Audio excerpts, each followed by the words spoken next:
नमस्कार दोस्तों, आपके लिए कुछ गुड न्यूज़ है एचपी एग्जीक्यूटिव ऑफिसर एग्ज़ाम के जो कैंडिडेट्स हैं।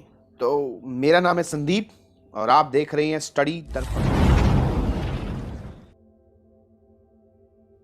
जी हाँ, यहाँ पर बात की जाए गुड न्यूज़ की तो आपको ये दो तरीके से गुड न्यूज़ मैं बता देता हूँ। एक नहीं बल्कि दो गुड न्यूज़ होंगी आपके लिए।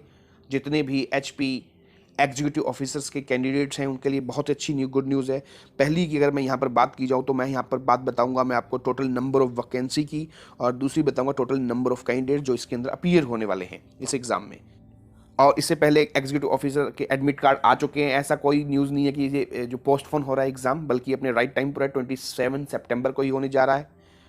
तो इसकी यहाँ पर बात की जाए, जी हाँ, जैसे कि सभी स्टूडेंट्स ऐसा सोच रहे होंगे कि इसमें जो टोटल नंबर ऑफ वैकेंसी है सर वो 10 है, अनरिजर्व के लिए 6 है, राइट। मैक्सिमम स्टूडेंट की जो क्वेरी आई थी वो इससे रिलेटेड आई थी। तो इसमें जो टोटल नंबर ऑफ पोस्ट होंगी वो होंगी आपकी 10 नहीं बल्कि 19, जी हाँ, जिसमें से अनरिजर्व के लिए 12 सीट रहने वाली हैं यहाँ पर। अब आप कहोगे 12 कैसे, क्योंकि मैक्सिमम स्टूडेंट तो ये सोचते हैं कि इसमें जो एग्जीक्यूटिव ऑफिसर है वही पोस्ट है। जी नहीं, आपने जो फॉर्म भी भरा था शुरू में फिलअप किया था वो एग्जीक्यूटिव ऑफिसर के लिए भी प्लस में सेक्रेटरी के लिए भी, इन दो के लिए आपने फॉर्म फिलअप किया था। तो इसमें जो एग्जीक्यूटिव ऑफिसर है उसकी टोटल 10 पोस्ट थी, और यहाँ पे सेक्रेटरी की बात की जाए तो उसमें 9 पोस्ट थी, और इसमें भी 6 पोस्टें थी अनरिजर्व के लिए, जनरल के लिए, और 6 पोस्टें थी इसमें भी यूआर के लिए। तो टोटल नंबर ऑफ कितनी सीट हो गई यहाँ पर, डबल हो गई हैं, 12 सीटें हो चुकी हैं यहाँ पर बात की जाए तो ये बहुत ही अच्छा पॉइंट होगा। तो दूसरी जो सबसे अच्छी गुड न्यूज़ वो ये है, अकॉर्डिंग टू न्यूज़पेपर यहाँ पर बात की जाए, जी हाँ, एचपी न्यूज़पेपर जो है उसके अकॉर्डिंग टोटल नंबर ऑफ जो कैंडिडेट जिन्होंने फॉर्म फिलअप किया है एग्जीक्यूटिव ऑफिसर एंड सेक्रेटरी का, तो वो है टोटल 2800, जी हाँ, लेस देन 3000। तो मतलब 2800 बंदों ने ही ये फॉर्म भरा है और वही पेपर देंगे। तो आप सोच सकते हो कि इस बार वैकेंसी भी आपकी डबल हो चुकी है और नंबर ऑफ कैंडिडेट्स भी कम है। तो जो बच्चों पुराने हैं थोड़े से, जिनका कुछ पॉइंटों से हमेशा रहा जाता था, उनके लिए गोल्डन अपॉर्चुनिटी है, सबसे अच्छी बात। और नए बच्चों के लिए हो सकता है कि पहली बारी में ही वो माउंट एवरेस्ट को जीत लें अपनी लाइफ की। तो ये बहुत ही अच्छा पॉइंट होगा। इसके बाद चलता हूँ मैं सबसे बड़े पॉइंट की ओर, जिसमें मैक्सिमम जो स्टूडेंट्स हैं वो कन्फ्यूज़ हैं।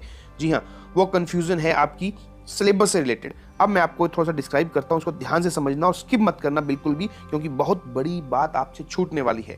देखिए, अगर मैं 4th पॉइंट पे आइए, यहाँ पर मैक्सिमम बच्चे ये सोचते हैं कि इसमें 15 जो क्वेश्चन आएंगे आउट ऑफ 100 वो वन एंड ओनली आपकी रीजनिंग से ही आएंगे। Then you are totally wrong. ऐसा बिल्कुल भी नहीं है। Logical reasoning plus basic mathematics, जी हाँ, ये साफ साफ मेंशन है आपके सिलेबस में एचपीपीएससी की साइट पर कि जो 10th लेवल का टोटल मैथ है बेसिक लेवल का वो आपने करके जाना है, प्लस रीजनिंग। मतलब इन दो सेक्शन से ही आएंगे आपके 15 क्वेश्चंस, पहली चीज। अब मैक्सिमम बच्चे जिनका बहुत अच्छी रीजनिंग है, बहुत अच्छा मैथ है, उनको तो टेंशन लेने की जरूरत नहीं है, 15 नंबर फ्री के हैं। लेकिन जिस बच्चे का ये चीज पोर्शन अच्छा नहीं है, अब वो क्या करे, क्योंकि ये क्वेश्चन अगर आपने छोड़ दिया तो आप वैसे ही भीड़ से पीछे होना शुरू हो जाओगे। तो मैं चाहूंगा कि आपके बहुत ही अच्छे क्वेश्चन बने यहाँ पर, या जिसके कुछ नहीं भी आते तो कम से कम एटलीस्ट 50% तो 15 में से वो ठीक कराए। अब इसका इलाज क्या है, इसका इलाज मैं पहले आपको बता देता हूँ। मैथ की यहाँ पर बात की जाए तो आपने 5 चैप्टर गिने गिनाए, रोज का 1 घंटा लगाना, RS अग्रवाल से आप कर सकते हो। वो है आपका फर्स्ट चैप्टर है एवरेज, औसत। दूसरा मैं यहाँ पर बता देता हूँ ताकि आप भूले मत, एवरेज। दूसरा है परसेंटेज। तीसरा है प्रॉफिट एंड लॉस। फिर ट्रेन वाला चैप्टर जिसे हम बात बोलेंगे, टाइम एंड डिस्टेंस। और एक 5th चैप्टर होगा टाइम एंड वर्क। अगर आपके पास टाइम हो तो SI और CI कर लेना, अदरवाइज इन 5 चैप्टर पे आप कमांड कर लेना। यहीं से अगर 8 क्वेश्चन टोटल मैथ के आएंगे मान लीजिए, तो गारंटी देता हूं 4 क्वेश्चन आपके यहीं से फंसेंगे डायरेक्ट। तो ये चीज हो गई, मतलब 5 चैप्टर में से 4 क्वेश्चन, बहुत बड़ी बात है कि आप तक ज्यादा है, मैं मिनिमम की बात कर रहा हूँ। फिर लॉजिकल रीजनिंग की बात करूँ, जिस बच्चे का लॉजिकल रीजनिंग ही वीक है, वैसे तो मुझे पता होगा कि जो बच्चे HPS दे रहे हैं उनका CSET भी अच्छा होगा, CSET अच्छा होगा, तो यही चीज आएगी।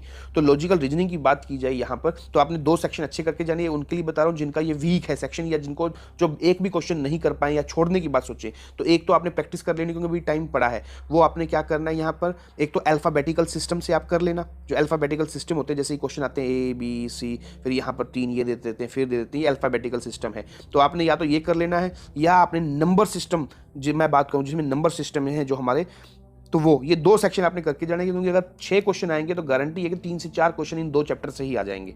तो ये वाली चीज़ है, तो ये आपने जरूर करके लानी है ताकि आप क्वेश्चन ना छोड़ें। फिर मैं चलता हूँ अपने सेकंड पॉइंट पर। सेकंड पॉइंट की अगर मैं खास बात बताऊं आपको, तो मैक्सिमम स्टूडेंट ये सोच रहे हैं कि जो सर करंट अफेयर आएगा वो 30 क्वेश्चन आएंगे वहां से। आज में आप थोड़ा सा पजल हो, या आपने सही सिलेबस नहीं देखा, करंट अफेयर के साथ साथ साइंस भी पूछी जाएगी। तो आपने ये चीज़ याद रखना है। करंट अफेयर मान लीजिए 22 नंबर के आसपास आएगा, ये 20 क्वेश्चन आएंगे या 22 क्वेश्चन आएंगे, तो 8 क्वेश्चन आपके साइंस बैकग्राउंड मतलब साइंस से आएंगे 10th लेवल तक की। और साइंस में भी आपने ज़्यादातर बायो करके जानी है, क्योंकि वहीं से ज़्यादातर क्वेश्चन आते हैं। तो ये चीज़ याद रखना। अब मैं चलता हूँ पॉइंट थर्ड की ओर। देखिए पॉइंट थर्ड की यहाँ पर बात की जाए मॉडर्न हिस्ट्री की, तो यहाँ पर आपने 1857, बहुत ही कम सिलेबस बचता है, 1857 के बाद वो आपने कर जाना है। अब आप बोलोगे सर ये तो हमारी हिस्ट्री बिल्कुल भी हमको अच्छी नहीं लगती या पुअर है, तो देखिए इसका फिर इलाज है कि प्रीवियस ईयर क्वेश्चन आपने कर जाने हैं, ठीक है। वो रट्टा मार जाओ अगर दिक्कत आती है तो, क्योंकि वहाँ से 15% के आसपास पेपर रिपीट होगा। और इंडियन कल्चर आप जरूर करके जाना। और ज्योग्राफी ऑफ इंडिया की बात की जाए, उसका वास्ट सिलेबस है थोड़ा सा, तो आपने डिजास्टर मैनेजमेंट और इन्वायरमेंट, इनसे जो क्वेश्चन बने हैं वो आपने जरूर करके जाने हैं हल्का सा, ताकि आपका कोई भी क्वेश्चन ना छूटे और आप अपनी सफलता सुनिश्चित करवा सकें। तो ये चीज़ आपने बहुत ही ज़्यादा ध्यान रखनी है। और नेक्स्ट हम बहुत ही जल्दी आपको करंट अफेयर्स, रीजनिंग, एचपीजी के मतलब हूबहू जैसा आपका एग्जाम होगा वैसा एक मॉक टेस्ट प्रोवाइड करवाएंगे। हो सकता है 2-3 पार्ट में हो वो, क्योंकि ज़्यादा लंबा ना हो। अगर मुझे लगे कि आपके लिए सबसे बेस्ट क्वेश्चन ला सकते हो तो हम आपको जल्दी ही प्रोवाइड करवाएंगे।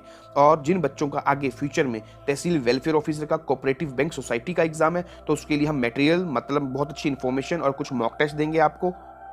तो ये चीज़ हम फ्यूचर में प्रोवाइड करवाएंगे। अगर मैं बात करूँ, टेंशन बिल्कुल भी नहीं लेनी है।